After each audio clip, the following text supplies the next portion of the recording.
Hi friends, இன்னைக்கு கசப்பில்லாம சுண்டைக்காய் துவையல் எப்படி பண்றதுங்கிறது பார்க்க போறோங்க. அதுக்கு முன்னாடி நம்ம சேனலை மறக்காம சப்ஸ்கிரைப் பண்ணிக்கோங்க. அதுல இருக்க பெல் ஐக்கானையும் கிளிக் பண்ணிக்கோங்க. அப்பதான் நெக்ஸ்ட் போடுற வீடியோஸ்லாம் உங்களுக்கு நோட்டிபிகேஷன்ல வருங்க. ஓகேங்க, இப்போ சுண்டைக்காய் துவையல் எப்படி பண்றதுன்னு பார்க்கலாங்க. நான் ஒரு 50 to 60 கிராம் இருக்கிற மாதிரி நான் சுண்டைக்காய் வந்து எடுத்திருக்கேங்க. இது வந்து ஒரு 2 கைப்பிடி அளவு இருக்குங்க. இப்போ நம்ம எல்லா சுண்டைக்காயும் இஞ்சி பூண்டு தட்டுற கல் வச்சு நம்ம இந்த மாதிரி தட்டி எடுத்துக்கலாங்க. பாருங்க, இந்த மாதிரி தட்டி எல்லா சுண்டைக்காயுமே வந்து நம்ம தட்டி எடுத்துக்கலாங்க, தனியா எடுத்து வச்சுக்கலாங்க. அப்படி இல்லைன்னா கத்தியில வந்து லைட்டா நடுவுல வந்து கீறி இந்த மாதிரி நம்ம வந்து தனித்தனியா எல்லாத்தையும் எடுத்து ரெடி பண்ணி வச்சுக்கலாங்க. இப்ப பாருங்க, நான் எல்லா சுண்டைக்காயுமே நான் வந்து தட்டி இந்த மாதிரி ரெடி பண்ணி எடுத்து வச்சிருக்கேங்க. இப்போ ஒரு டவால ஒரு ஸ்பூன் அளவுக்கு நான் வந்து நல்லெண்ணெய் சேர்த்திக்கிறேங்க. இப்போ எண்ணெய் காஞ்சதும் நம்ம தட்டி வச்சிருந்த சுண்டைக்காயை வந்து நம்ம இது கூட சேர்த்திக்கலாங்க. இப்போ இதை நல்லா எண்ணெயில வந்து வறுத்து எடுத்துக்கலாங்க. இப்போ சுண்டைக்காயை நம்ம இந்த மாதிரி எண்ணெயில வறுத்து பண்ணும்போது துவையல் வந்து ரொம்ப டேஸ்டா இருக்குங்க. இப்ப பாருங்க, இந்த அளவுக்கு வறுபட்டதுக்கு அப்புறம் நம்ம இதை வந்து தனியா ஒரு பவுலுக்கு மாத்தி வச்சுக்கலாங்க. இப்போ இதே பேன்ல இன்னும் ஒரு ஸ்பூன் அளவுக்கு நான் எண்ணெய் சேர்த்திக்கிறேங்க. இப்போ எண்ணெய் காஞ்சதும் ஒரு டேபிள் ஸ்பூன் அளவுக்கு நான் கடலைப்பருப்பு எடுத்திருக்கேங்க, இதை சேர்த்திக்கலாங்க.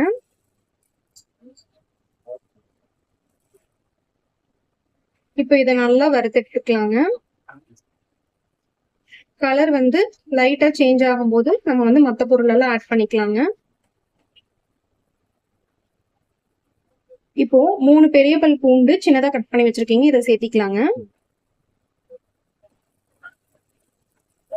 சேர்த்தி நல்லா வணக்கி எடுத்துக்கலாங்க. அடுத்து வந்து சிம்லே வச்சுக்கோங்க, இல்லைன்னா கரிஞ்சு போயிருங்க. ஒரு மீடியம் ஃப்ளேம்லயே வச்சுக்கலாங்க. இப்போ ஒரு 10-15 சின்ன வெங்காயம் இதுல சேர்த்திக்கலாங்க. இது நல்லா வணக்கி எடுத்துக்கலாங்க வெங்காயத்தை.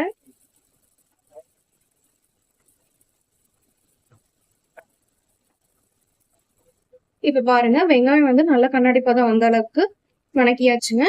இப்போ ஒரு கொத்து கருவேப்பிலை சேர்த்திக்கலாங்க. சேர்த்தி நல்லா மிக்ஸ் பண்ணிக்கலாங்க இது எல்லாத்தையும்.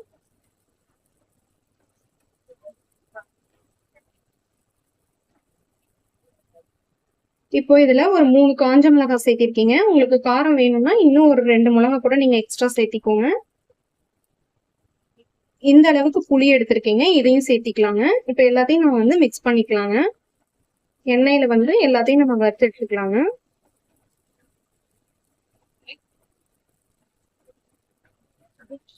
இப்போ இந்த அளவுக்கு தேங்காய் வந்து சின்ன சின்னதா கட் பண்ணி வச்சிருக்கீங்க. நீங்க துருவி சேர்க்கிற மாதிரினா ஒரு 2 டேபிள் ஸ்பூன் சேர்த்திக்கோங்க. இதை வந்து இது கூட சேர்த்தி நம்ம எல்லாம் நல்லா மிக்ஸ் பண்ணி விட்டுக்கலாங்க. எண்ணெயில நல்லா வறுத்து எடுத்துக்கலாங்க.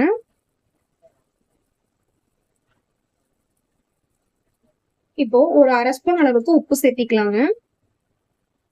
இதுல கொஞ்சமா பெருங்காயத்தூள் வந்து நம்ம சேர்த்திக்கலாங்க.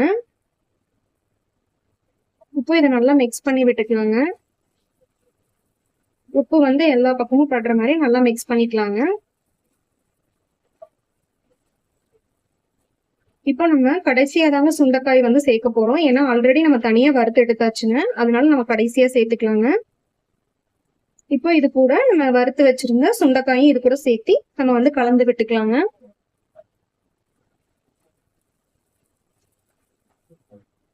ஹீமோகுளோபின் கம்மியா இருக்கிறவங்க இந்த துவையல் அடிக்கடி செஞ்சு சாப்பிட்டா உடம்புக்கு ரொம்ப நல்லதுங்க. இந்த துவையல்ல கொஞ்சம் கூட கசப்பே தெரியாதுங்க. நீங்க கண்டிப்பா ட்ரை பண்ணி பாருங்க. ஓகேங்க, இப்போ இது கொஞ்ச நேரம் ஆறட்டுங்க, நம்ம அதுக்கப்புறம் அரைச்சி எடுத்துக்கலாங்க. இப்போ இது நல்லா ஆறிடுச்சுங்க. இதை ஒரு மிக்ஸி ஜாருக்கு நம்ம எல்லாமே மாத்தி எடுத்துக்கலாங்க.